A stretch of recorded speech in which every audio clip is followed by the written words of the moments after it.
Hi, welcome to our channel where we share the most intriguing stories. He vanished into the Alaskan cold for 2 years, only to return and find his land stolen, claimed by a ruthless HOA he never joined. No warning, no mercy. What began as a quiet homecoming spiraled into a war of deception, power, and revenge. This time, he's not backing down. I hadn't set foot on my land in nearly 2 years. Work had dragged me to a freezing oil rig in Alaska, and while the money was good, the silence of my undeveloped acre-and-a-half lot outside Austin was the only thing I thought about when the generators rattled through the night. That place had been my long-term project, my own little patch of Texas heaven just outside of the cookie-cutter hell of suburbia. I bought it 5 years ago specifically because it was outside of any HOA. No neighbors monitoring mailbox colors, no one complaining about the aesthetic integrity of my dirt driveway, just trees, birds, and my future. I pulled off the county road in my dusty Tacoma, already imagining where I'd put the cabin extension I'd been planning in my head for months. But the second my tires crunched onto the gravel of my own land, my heart hit the brake pedal. Something was wrong, very wrong. First, there were signs. I counted them as I drove in, 1, 2, 3. By the time I got out of the truck, I had counted 20 bright white aluminum signs staked around the perimeter of my land. All of them screamed the same thing in bold red letters. Private property owned by Oakwood HOA, no trespassing. I blinked. I got out. I walked the perimeter slowly, just to be sure I wasn't having some kind of heat stroke hallucination. The signs were new, clean, undented, freshly hammered in. There were also plastic utility markers in the ground and neon orange flagging tape tied to branches. My lot looked like it had been swallowed whole by some kind of suburban cult. A rumble caught my attention. Down the hill, on the edge of my property, a landscaping crew was busy unloading saplings and rolled turf from a flatbed. One guy in a neon vest waved at me like I was just another gawking passerby. I waved back, tight smile, and walked over. "Hey there. You fellas working for someone?" I asked. He shrugged. "Yeah, HOA. Oakwood. Expanding the park or something. Whole lot's getting landscaped. Gonna be a walking trail and a meditation garden. You new around here? I own this land." He squinted. "You sure, man? The foreman said it's part of the Greenbelt now." I didn't answer. I just turned and got back in my truck. The county registrar's office was 20 minutes away. I needed confirmation before I lost my mind. Or my temper. 25 minutes and one deeply unsatisfying iced coffee later, I sat across from a bored clerk named Linda who tapped away at her keyboard like she was coding for NASA. She pulled up my parcel. "Well, it's interesting," she said, eyes narrowing. "What's interesting?" "Well, the original deed shows your name. No liens, no transfer of ownership. But in the system, this lot is now tagged as Community Reserve Parcel, Oakwood HOA. My stomach sank. "Excuse me, there's a zoning overlay from last year. It says this was reassigned under the revised boundary of Oakwood Development." "That's impossible. My land was never inside the Oakwood plat. That was the whole goddamn point of buying it." Linda held up her hands. "You'll have to take it up with the zoning committee." So I did. Oakwood HOA's office looked like a dental clinic pretending to be a law firm. White walls, motivational posters, and a secretary named Sheila who smiled with teeth so white they were practically tactical. "I need to speak with the president of the HOA, I said. She blinked. "Do you live in Oakwood?" "No." That's exactly the point. A moment later, I was sitting in a fake leather chair across from a woman who looked like she hadn't blinked since the Bush administration. Karen Melrose, president of Oakwood HOA. She had pearl earrings, a clipboard, and the cold confidence of someone used to running bake sales like military campaigns. "I'm Thomas Bates. I own lot, west of Oakwood," I said, placing my original deed on her desk. "It's not part of your HOA." Her lips twitched in a smile that was about as warm as a funeral invitation. "Mr. Bates, we've already addressed this with the county. That parcel was annexed into the Oakwood Reserve area under our 2023 Community Beautification Act. You can't just annex someone's land without notice." "There was public posting," she said coolly, "and a digital notice through our HOA site. I'm not a member. I don't follow your HOA blog. No one contacted me. You're trespassing. You've posted false signs. You're illegally developing private land." "If you believe that," she said with a dry chuckle, "you're welcome to pursue legal remedies." I leaned forward. "I'm going to pursue something. All right. On the way out, I passed a man in khakis and a golf shirt with a clipboard under his arm. He was sketching a layout on a site plan, my site plan. And when he looked up, he gave me a smirk like he already knew how this would end. I got in my truck, took a breath, and stared at the chaos unraveling on what was supposed to be my sanctuary. They thought they could just take it, quietly, legally. Like I wouldn't notice, like I didn't exist, but I do exist, and they were about to regret pretending otherwise. The next morning, I woke up pissed off and ready for war. My land, had been staked, signed, and claimed like it was some damned colonial outpost. I spent the night going through every box of paperwork I had, every dusty folder I'd shoved in a plastic bin 5 years ago when I bought the property. I had the original deed, the boundary surveys, the transaction records, and a notarized statement from the seller confirming that the parcel was not, and never had been, part of any HOA jurisdiction. I scanned everything and emailed it to the zoning board, the county clerk, and, for good measure, the HOA's general contact email with the subject line, immediate cease and desist, property. Within 2 hours, I had exactly 0 responses, but I did get a voicemail. Hello, Mr. Bates. This is Karen Melrose with the Oakwood Homeowners Association. I'd like to clarify that any further aggressive behavior or threats toward our landscaping contractors will be taken seriously and reported to the authorities. Please consider this your formal warning. Have a blessed day. I played it back 3 times, each time getting angrier. Threats? I hadn't even raised my voice. Apparently just showing up and claiming your own land now counted as aggressive. I drove back out to the property. The signs were still there. The grass had been leveled into a smooth blanket of mulch, and saplings had been planted in symmetrical rows like they were designing a parking lot for druids. A couple of dudes were laying irrigation tubing. One of them saw me and nudged the other. I stepped out of the truck. Y'all might want to stop. That landscaping job you're doing is gonna be torn out by the end of the week. The shorter one looked at me with tired eyes. Buddy, we just get paid to plant things. Take it up with your HOA. It's not my HOA, I snapped. Well, it is now, apparently. I took out my phone and started filming. I made sure to get the sign, the landscaping crew, the newly planted trees, the marker flags, the fake boundary stone someone had started placing, and my own damn face explaining into the camera, this is a private lot. It's been stolen by the HOA. I'm documenting this for legal purposes. That evening, I uploaded the video to a fresh TikTok account and tagged it. Sir Land Theft, Hastur HOA Overreach, Texas Takeover. I didn't expect it to blow up.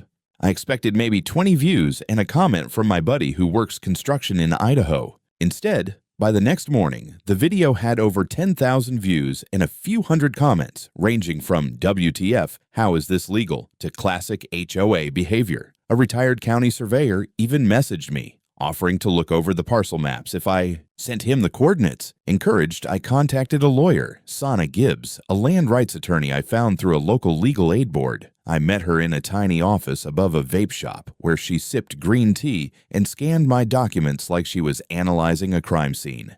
You've got a strong case, she said, but it's going to get messy. If this HOA actually filed to annex your land into their greenbelt zone, that's a zoning manipulation case. Probably involves someone in county planning. You prepared for a fight? I've been ready since the moment I saw those signs. Then let's start by putting them on notice. She drafted a formal cease and desist order and a preliminary complaint of unlawful trespass and property interference. We sent it to Oakwood HOA by certified mail, email, and, just for fun, I delivered a copy in person to Sheila the secretary, who read it with a look like I'd just handed her a live snake. I also got Sana's advice on documenting everything. I ordered 2 motion-activated trail cams and mounted them on trees facing the road and the newly planted park zone. Within 24 hours, I had footage of HOA-hired workers hammering more signs and a woman in yoga pants walking her. Golden doodle across my land like it was Central Park. Then came the surveillance crew. No joke. 2 days later, I caught a guy in a vest with HOA compliance stitched on the back taking photos of my truck as it sat parked by the lot. When I approached, he gave me a nervous nod and walked off toward the Oakwood sidewalk trail like he wasn't just spying on me. I followed, quietly. He met up with a second guy in a silver Hyundai parked behind a bush line. I got their license plate and sent the info to Sana. Within hours, she called me back. They're registered to a security firm that does HOA enforcement. Not exactly illegal, but definitely harassment. We'll include that. By the end of the week, it had escalated again. Someone printed out my TikTok and taped it to the local Starbucks bulletin board with the caption, "Beware this man, anti-community agitator." My favorite part, someone had drawn devil horns on my head in red Sharpie. A neighbor I didn't know, older guy named James, flagged me down one afternoon while I was parked at the lot. "You Tom?" he asked, eyes narrowing. "Yeah." "You're the guy fighting the HOA?" "That's right," he nodded. "Wish I had your balls. They tried the same crap with me 2 years ago, said my side yard was communal lawn buffer, and made me tear down my shed. I didn't have the time or money to fight it." "Still got the paperwork?" "Somewhere. You want it?" "Hell yes." And just like that, the narrative changed. I wasn't the crazy guy yelling about stolen land. I was the guy other people had been waiting for, someone not afraid to make noise. So I kept making noise. By the time the restraining order was granted, I was running on rage, caffeine, and the kind of adrenaline that makes you yell at your toaster for burning your English muffin. But I had momentum.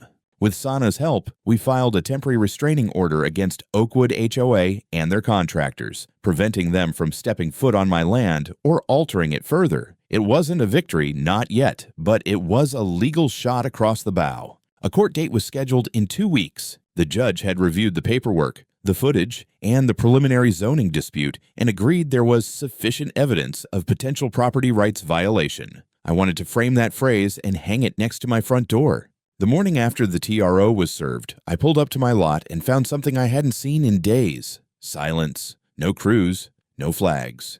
The mulch was still there, and the saplings stood like smug little sentinels. But for once, no one was stomping around my land with a clipboard or a golden retriever. I stood there, arms crossed, when a sleek black Audi pulled up behind me. Out stepped Karen Melrose herself, wearing designer sunglasses and a power walk outfit that probably cost more than my truck's transmission. "Mr. Bates," she said, voice taut. "I hope you understand the damage you're causing this community." I smiled. "Good morning to you too. You filed a restraining order against a legally sanctioned landscaping initiative. We were within our rights. You're on private property you don't own." "That's a matter for the court," she snapped, then softened her voice in that way manipulative people do when they realize public opinion is turning.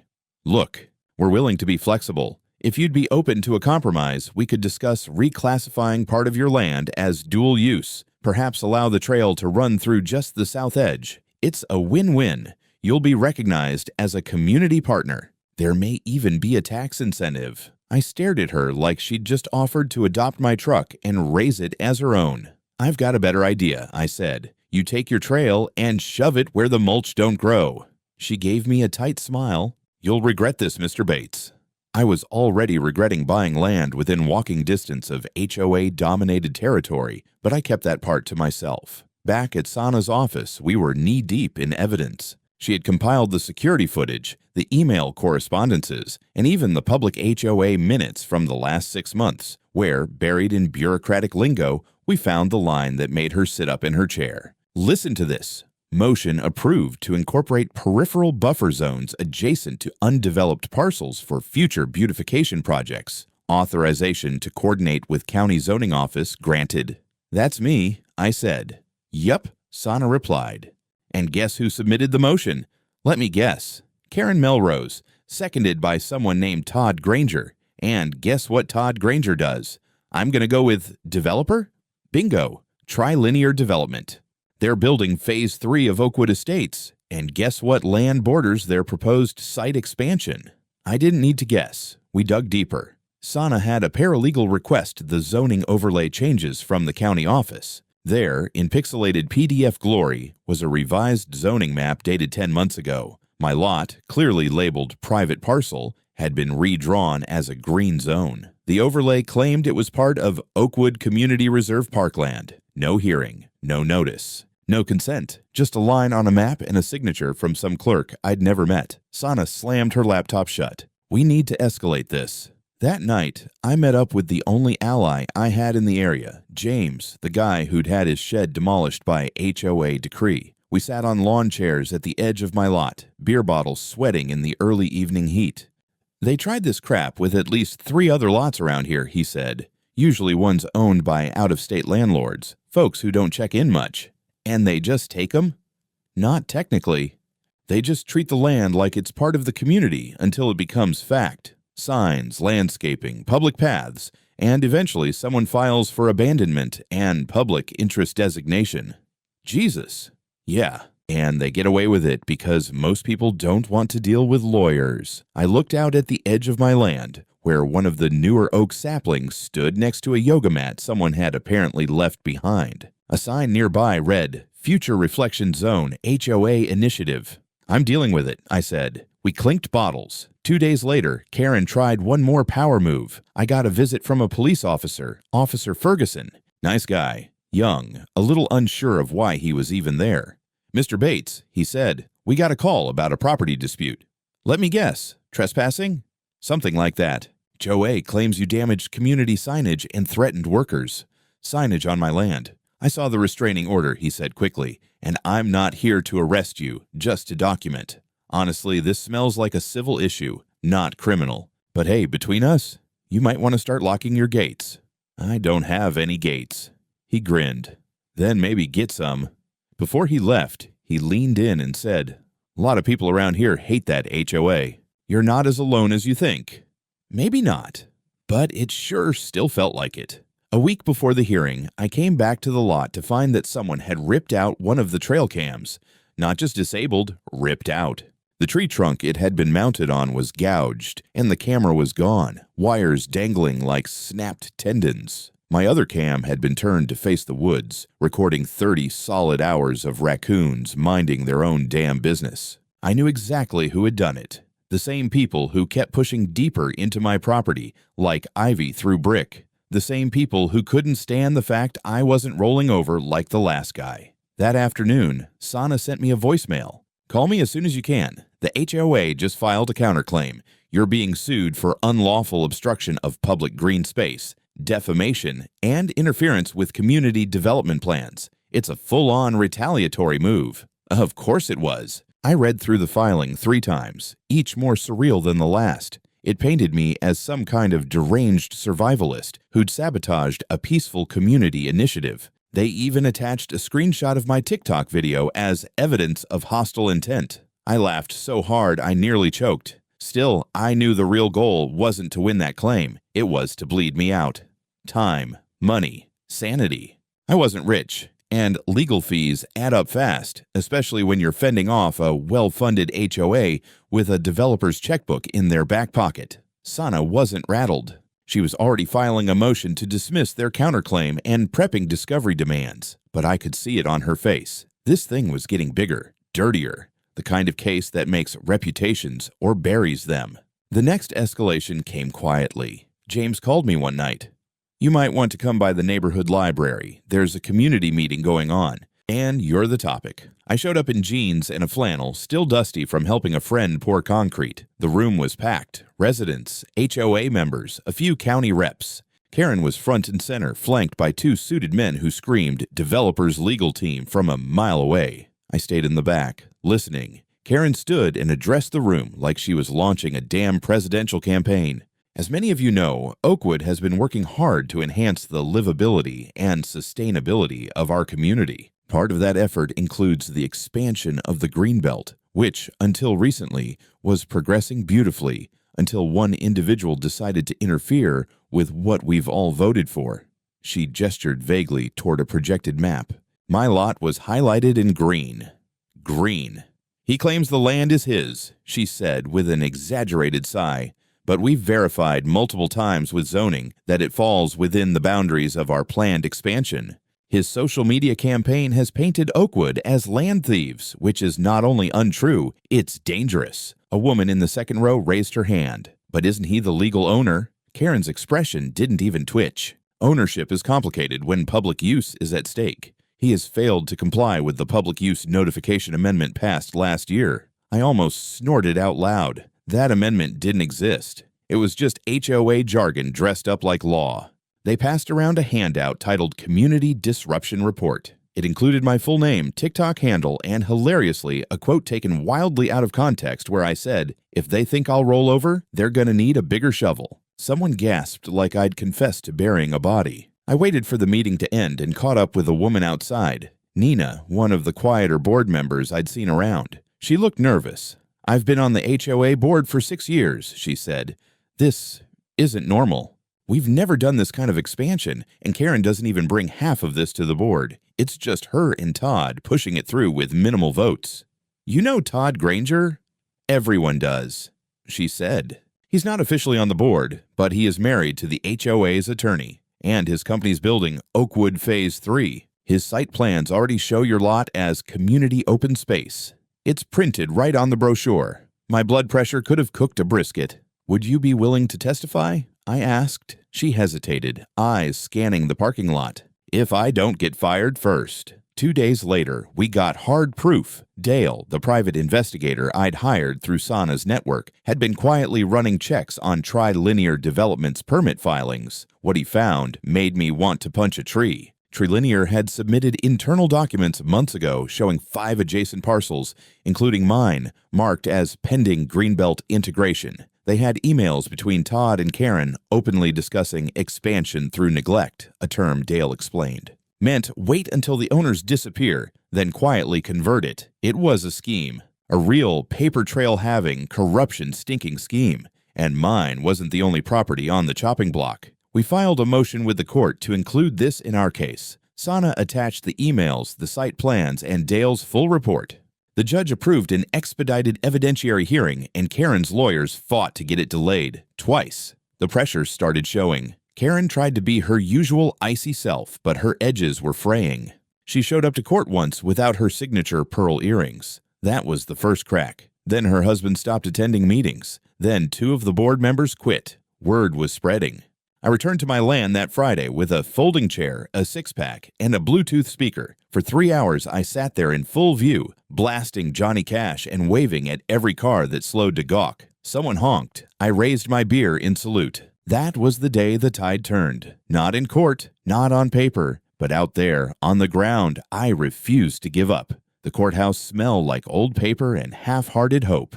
The day of the hearing came with gray skies, a damp wind, and a judge who looked like she'd rather be anywhere else but at the center of a land war between a furious landowner and a vindictive HOA queen with delusions of empire. Sana and I sat at the plaintiff's table, surrounded by printouts, copies of maps, flash drives, and a thick binder labeled Exhibits A through Q. Across the aisle sat Karen in a tailored navy suit, arms crossed, flanked by 2 lawyers from a firm that probably had more clients than moral restraint. Todd Granger wasn't present, but his name was everywhere. In the paperwork, the emails, the zoning proposals, a ghost pulling strings with a developer's smile. The bailiff called us to order, and the judge began with the basics. Then came our presentation. Sana started strong, clear, direct, no fluff. She laid out the timeline from my initial land purchase to the surprise HOA invasion. She showed the TikTok, introduced Dale's investigator report, and walked the judge through the altered zoning overlay, the internal HOA emails, and the permit filings by Trilinear Development. She didn't need theatrics. The facts were dirty enough on their own. When we got to the emails, the courtroom shifted. The judge squinted. Karen's lawyers whispered. One of them stood to object. Irrelevant. These emails reference planning proposals, not property ownership. But Sana countered immediately. Your Honor, these demonstrate intent, an orchestrated plan to quietly claim parcels through zoning manipulation and community pressure. That's not just relevant, it's central. Objection overruled. Then came the witness testimony. James went first. He told the court how his own shed was demolished after a sudden declaration that his side yard was community buffer zone. He described being isolated, pressured, and eventually giving up. You could hear the bitterness in his voice. Years later, it still burned. Then came Nina. Her voice was soft, but her words cut like razors. She told the court how HOA board votes were being falsified or skipped, how Karen made executive decisions behind closed doors, and how Trilinear had used HOA authority to file boundary revisions with no public notification. The best moment? Nina pulled out an HOA planning brochure for Oakwood Phase 3 printed by Trilinear, a glossy booklet showing happy families, dog parks, and community gardens. Right on the map, clear as day, was my lot. Labeled Oakwood Serenity Path Extension, Sana held it up. Your Honor, this is dated 4 months before Mr. Bates even received notice of any zoning change. Karen's attorney tried to spin it. Promotional materials aren't binding legal documents. But the judge didn't look convinced. Then came the real bomb. Dale took the stand and described his investigation, ending with a financial trail that showed a payment from Trilinear's development account to a company called Park Pros Management, LLC, a shell firm tied to the husband of the county zoning supervisor, who signed off on the boundary adjustment. The courtroom got real quiet after that. Karen looked like she wanted to melt through the floor. Her shoulders stiffened, and she scribbled something on a legal pad so hard I thought she might snap the pen. Her attorneys requested a recess. The judge leaned back.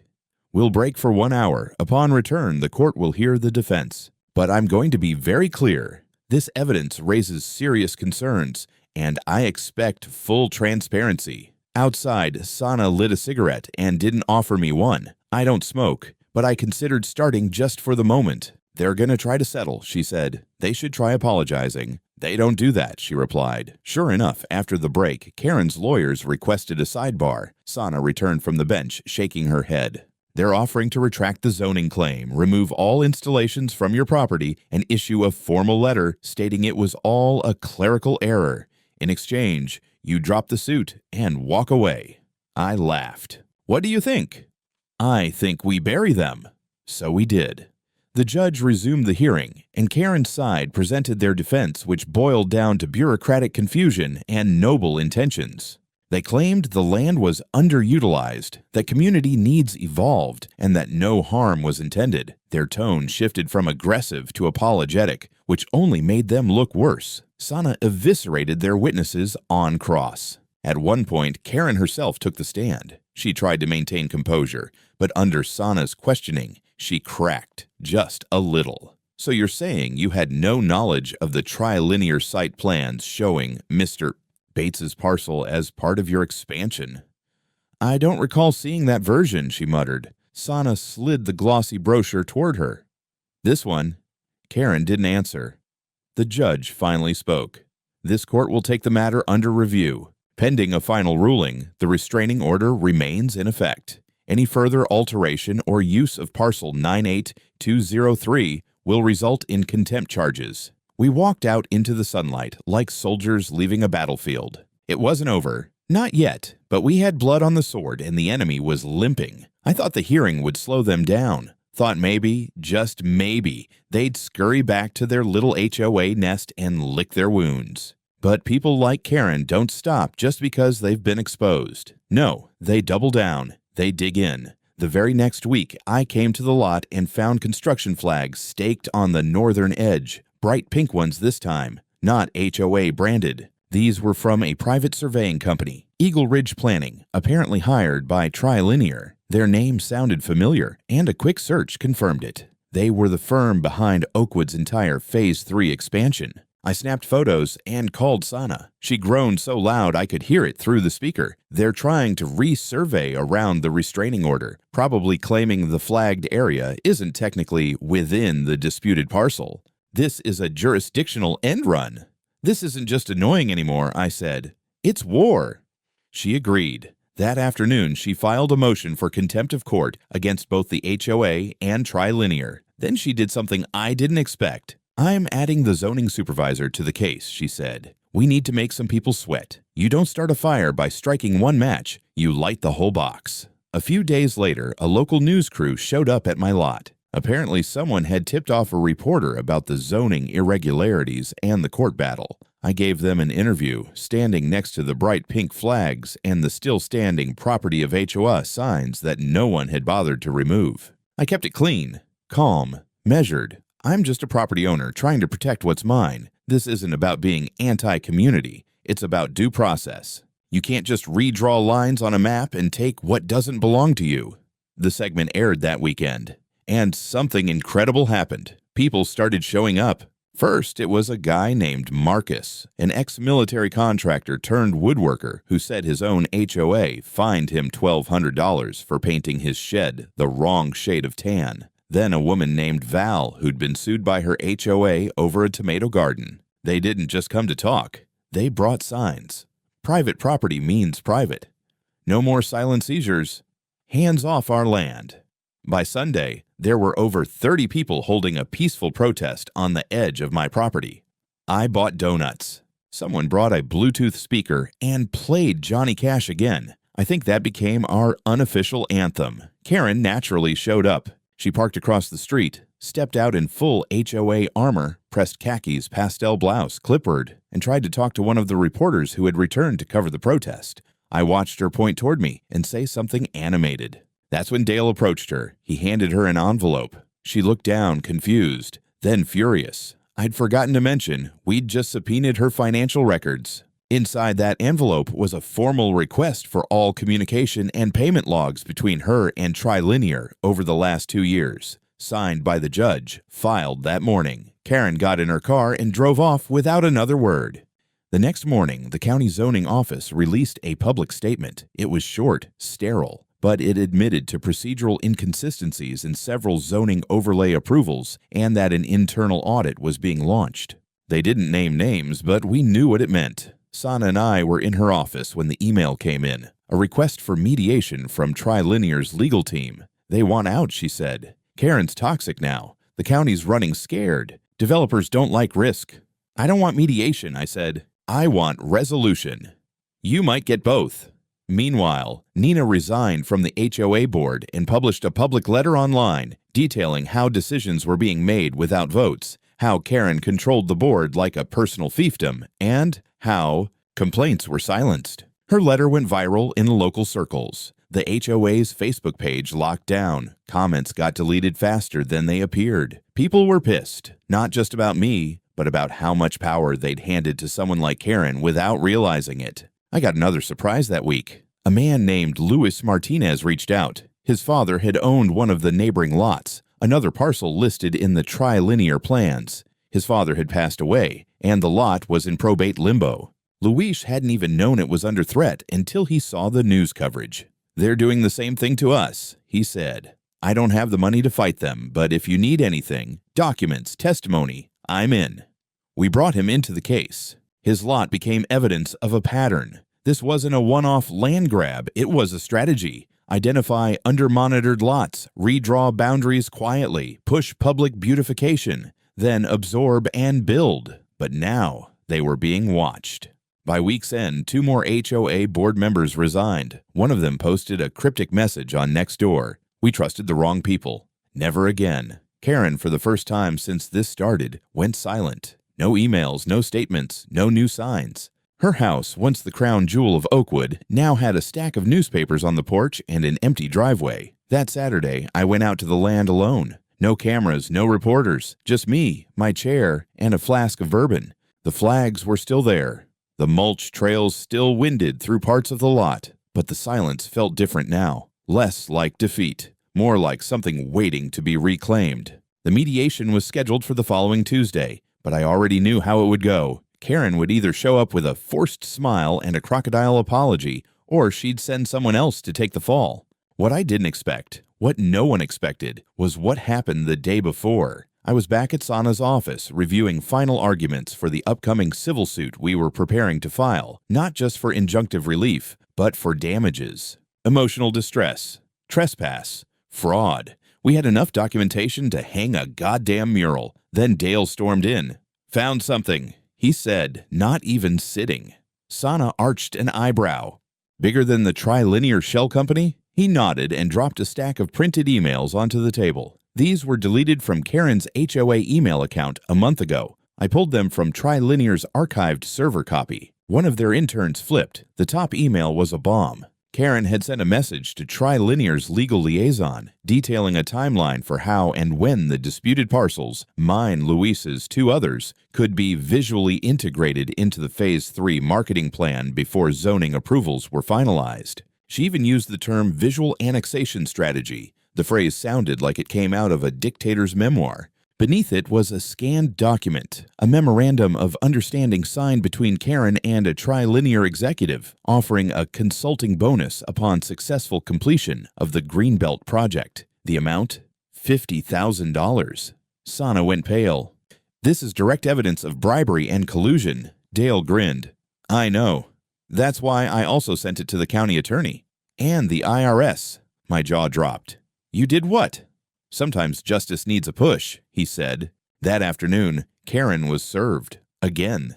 This time, not by us. By the County Fraud Investigation Unit, acting on evidence of public corruption, document tampering, and conspiracy to commit real estate fraud. The mediation, canceled. Karen, now the target of a criminal probe. Trilinear issued a public statement within 12 hours, claiming they had no knowledge of the alleged misconduct and were cooperating fully with investigators. They pulled all marketing materials for Oakwood Phase 3, froze the project, and erased every trace of Karen from their public pages. It was over, but not in the way I expected. Instead of a courtroom showdown, it was like watching a dam break. Residents flooded the HOA email and board pages demanding a full audit. Nina, who'd quietly returned to serve as interim president, announced an emergency vote to dissolve the HOA's current leadership and restructure the board. She also proposed bylaw reforms that would limit the HOA's jurisdiction strictly to member properties, not bordering parcels, not buffer zones, not mystical expansions by osmosis. The local paper ran a headline that made me laugh out loud in my kitchen. HOA president accused of land grab scheme, homeowners video sparks investigation. The photo was of me holding a coffee and flipping off one of the HOA signs. It was glorious. Then came the real prize, the final ruling on our original case. Sana and I returned to court with a thick new folder of evidence. The judge took one look at the bribery documents and leaned back in her chair like she needed a stiff drink. "This matter has gone beyond a civil boundary dispute," she said. "It now concerns matters of criminal conduct, fraud, and systemic abuse of administrative procedure." She ordered immediate removal of all HOA and trilinear installations from my parcel, a permanent injunction forbidding any future HOA, development, or claim on the land, a formal letter of apology to be issued to all affected parties, and compensation for legal fees, damages, and restoration of the property, totaling nearly $75,000. I almost didn't hear the last part. I was too busy watching Karen's lawyer sit there, frozen, as if someone had just unplugged his spine. As I left the courthouse, Luis was waiting with a big grin. "Guess we won, huh?" I shook his hand. "Yeah, but not just for us." The following week, a new sign went up at the edge of my land. Big wooden, carved by hand. "Private property, not affiliated with any HOA trespassers will be invited to leave. Politely repeat offenders will meet the sprinkler system." James laughed so hard he nearly choked when he saw it. We held a small gathering that weekend. Everyone who'd helped came out. Luis brought his family. Nina brought cupcakes. Dale brought bourbon. We toasted under a string of solar lights, the trees swaying gently in the breeze. It felt like mine again, not just the land, the fight, the win. It's been 3 months since the ruling. The land is mine again. Officially, legally, unquestionably. No more signs, no more turf trails, no HOA flags fluttering like conquest banners. Just trees, dirt, and possibility.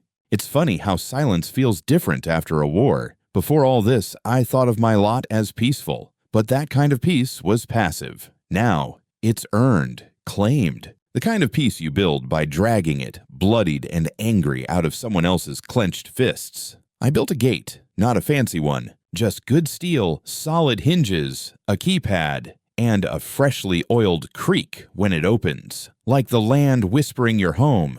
I also installed a full camera system because I may have won, but I'm not naive. People like Karen don't disappear. They go dormant, waiting for the next loophole. Except this time, the doors welded shut. Karen, she pleaded down to a Class A misdemeanor, tampering with municipal records.